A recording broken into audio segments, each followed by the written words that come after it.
Hello and welcome to Empire of Wargames. My name is Senpai and today we are going to take a look at the most interesting rules from the Black Templar Codex supplement. If you enjoy the content, consider checking the channel's Ko-Fi in the description below and consider subscribing and giving a thumbs up. Alright, let's go into the video.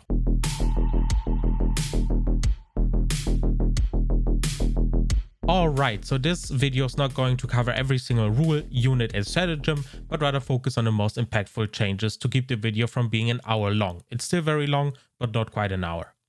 Let's start with my expectations going to the Black Templars Codex supplement. After reading the spoilers from Warhammer community over the days before the pre-order weekend for the army box, which was also when the embargo lifted, I was fairly certain that the Black Templar supplement was going to be insanely strong. Their version of the super doctrines looked insane, and other rules they've shown look very promising, outside of maybe the devout push change. So yeah, there's a lot to talk about. My expectations were to go into the codex and think, yeah, this one is going to be really strong, very offensive, very melee-centric as is usual for Black Templars, so let's see if that came true. Now we are going to go over the rules of the Codex supplement, and then at the end of the video I'm going to go over my thoughts and expectations and my conclusion at the very end of the video. Alright, so now we are going to go over the rules. I'm going to offer my thoughts and expectations again, and if they came true at the end of the video. So let's start with the chapter tactic. The chapter tactic is mostly unchanged as it was written in the regular Space Marine Codex, and would you have asked me if it was a good chapter tactic at the beginning of 9th, I would have probably said, probably not. But now that mortal wounds are getting more and more relevant and omnipresent almost, I actually consider it decent. Meanwhile, rerolling advance and charge rolls will always remain useful, especially for a melee army.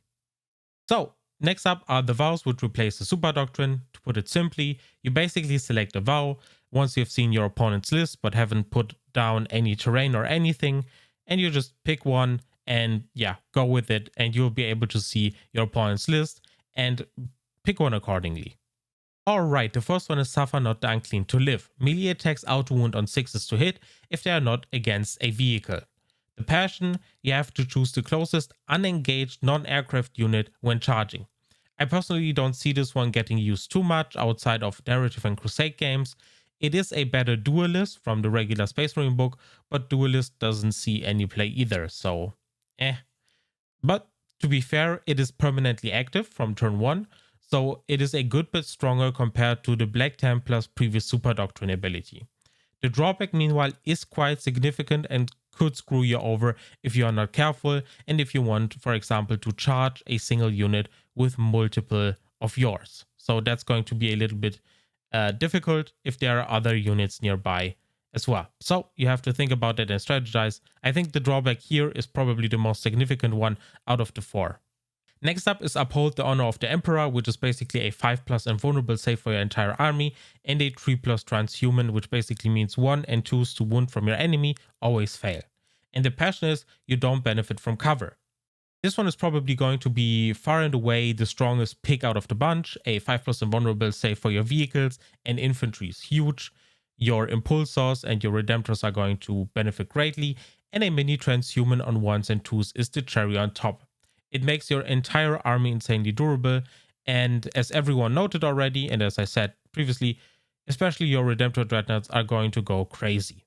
The passion is not that big of a hindrance, but noticeable considering you lose the benefit from any and all kinds of cover. So you're not getting +1 to your saves, and you're not getting any -1 to hit for your enemy or for your enemy's models. So you're not getting any kind of cover, which is something to keep in mind.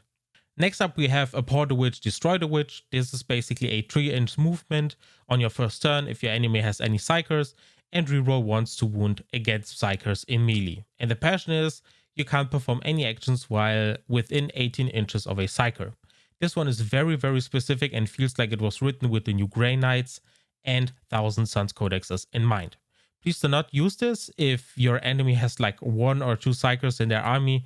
This one is only strong against a full army of psychers. Your other options, as I presented already, are very strong already, so this one is competing against them.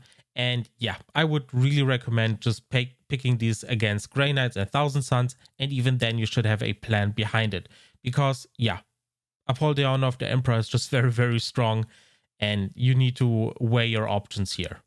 And lastly, we have accept any challenge no matter the odds. The Assault Doctrine is basically always active for your army in engagement range, or for your units in engagement range, and they get +1 attack from Shock Assault at all times, not just on the turn they charged. The passion is, or the drawback, you can't fall back.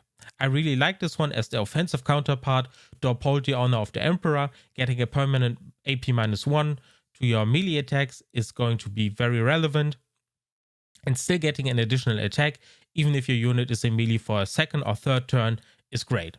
The drawback is rarely a problem unless a situation occurs where you'd really rather, fall back and shoot with other units instead of just staying in melee. But it's easy enough to find other targets in a 2000 point game. My thoughts here are, I think Uphold the Honor of the Emperor is insanely strong, and it will see play 80% of the time.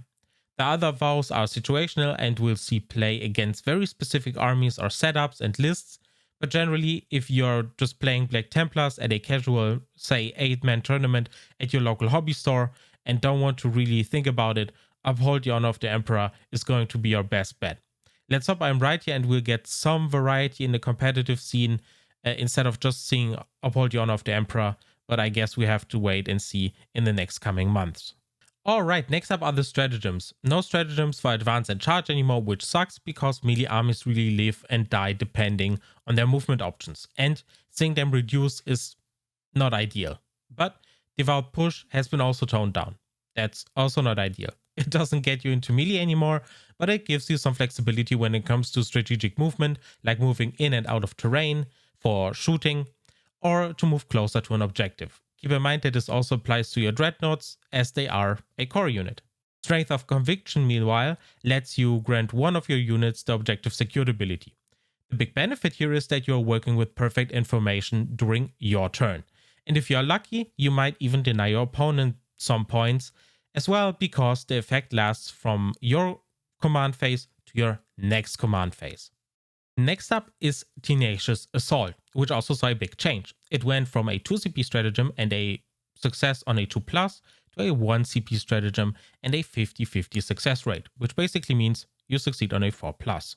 Oh, and it doesn't affect fly units, which is not ideal either, but it is still somewhat useful, but not nearly as reliable as it once was. You're probably going to use it every game unless you're playing against another melee-focused army as well. So yeah. Now we get to the famous The Emperor's Will, which doesn't allow you to advance and charge anymore, but you can now shoot rapid fire, assault and pistol weapons after advancing and at no penalty. This is a downgrade for a melee army, certainly, but still useful for units with a lot of auto bolters, which the new Primaris Crusaders offer. And for units like Centurions, which really make use of them because of their rapid fire bolters. So there is some merit to this, but it's not as great as it once was. Uphold the Witch lets you deny a psychic power within 24 inches for 1 CP and on a 4+. It is always useful to have some anti-psyker stuff, especially in an army that usually doesn't run any psykers and has very limited options when it comes to, preventing anything psychic going on. And lastly, there is Bombastic Delivery, which lets your chaplain auto-pass a litany and then lets them recite another one. But it comes at a costly 2 CP, so you probably won't spam this one and keep it for a more important moment during maybe turn 3 or turn 4. There are obviously more stratagems in the Codex supplement, but I found these to be the most noteworthy of the bunch. GW toned down the best stratagems by quite a bit and added some or improved others. All in all, I call the stratagem section of the book above average. There are some really cool tactical options here, and but contrary to others, I really don't see the straight up bangers they were talking about. I really see some good ones here. I really see them being useful in most games, but I don't see a clear banger that's going to be used every single game in almost every turn and at all times, similar to Transhuman, for example. So I was actually planning to squeeze all of this into a single video, but I think that would be too long. I'm going to stop here, and in the next video we are going to cover a little bit of the relics, a little bit of the litanies, and a little bit of the model specific or non-character model relics and talk a little bit about them in another video. I'm going to upload the video one day after this one goes live, so you won't have to wait for too long for the conclusion and my opinion on the other rules. So thank you so much for watching, and I see you in the next one. Bye bye.